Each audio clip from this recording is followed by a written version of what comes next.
கர்த்தர் பரிசுத்தர், பரிசுத்தர், பரிசுத்தர். அந்த 4 ஜீவன்களிலும் ஒவ்வொன்று அவ்வாறு சிறகுள்ளவைகளும் சுற்றிலும் உள்ளேயும் கண்களால் நிறைந்தவைகளுமாயிருந்தன.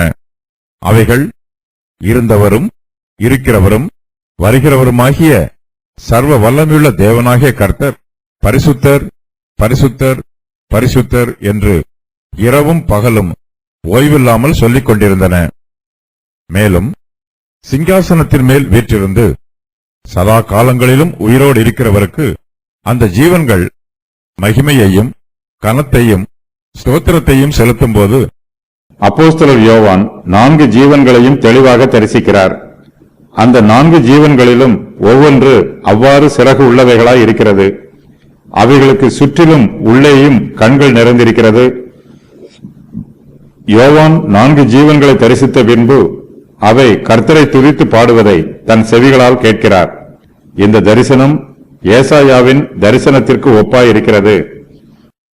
உசியா ராஜா மரணமடைந்த வருஷத்தில் ஆண்டவர் உயரமும் உன்னதமுமான சிங்காசனத்தின் மேல் வீற்றிருக்க கண்டேன். அவருடைய வஸ்திர தொங்கலால் தேவாலயம் நிறைந்திருந்தது. சேராபீன்கள் அவருக்கு மேலாக நின்றார்கள். அவர்களில் ஒவ்வொருவனுக்கும் அவ்வாறு செட்டைகள் இருந்தன.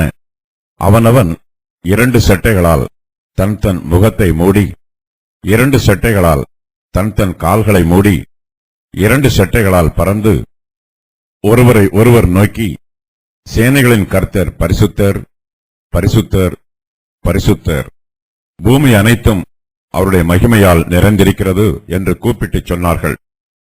கூப்பிடுகிறவர்களின் சத்தத்தால் வாசல்களின் நிலைகள் அசைந்து ஆலயம் புகையினால் நிறைந்தது.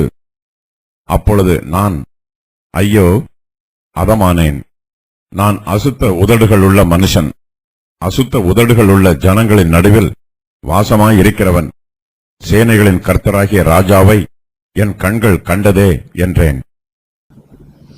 ஏசாயா 6:1-5 வரை. மொத்தம் 4 ஜீவன்கள் இருக்கின்றன. இந்த 4 ஜீவன்களும் ஒரே தேவனையே துதிக்கின்றன.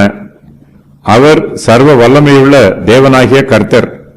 4 ஜீவன்களும் கர்த்தரை துதிக்கும்போது இருந்தவரும் இருக்கிறவரும் வருகிறவருமாகிய சர்வ வல்லமை உள்ள தேவனாகிய கர்த்தர் பரிசுத்தர், பரிசுத்தர், பரிசுத்தர் என்று இரவும் பகலும் ஓய்வில்லாமல் சொல்லிக் கொண்டிருக்கின்றன. திருத்துவ தேவனை 4 ஜீவன்களும் துதிக்கின்றன. பிதா, குமாரன், பரிசுத்த ஆவியானவர் ஆகிய 3 பேரையும் இந்த 4 ஜீவன்களும் இடைவிடாமல் துதித்துக் கொண்டிருக்கின்றன. சிங்காசனத்தில் வீற்றிருக்கிற தேவன் சதா காலங்களிலும் உயிரோடு இருக்கிறவர். அவர் சர்வ வல்லமை உள்ளவர், நித்திய ஜீவன் உள்ளவர். அவர் ஒருவரே சாவாமை உள்ளவர்.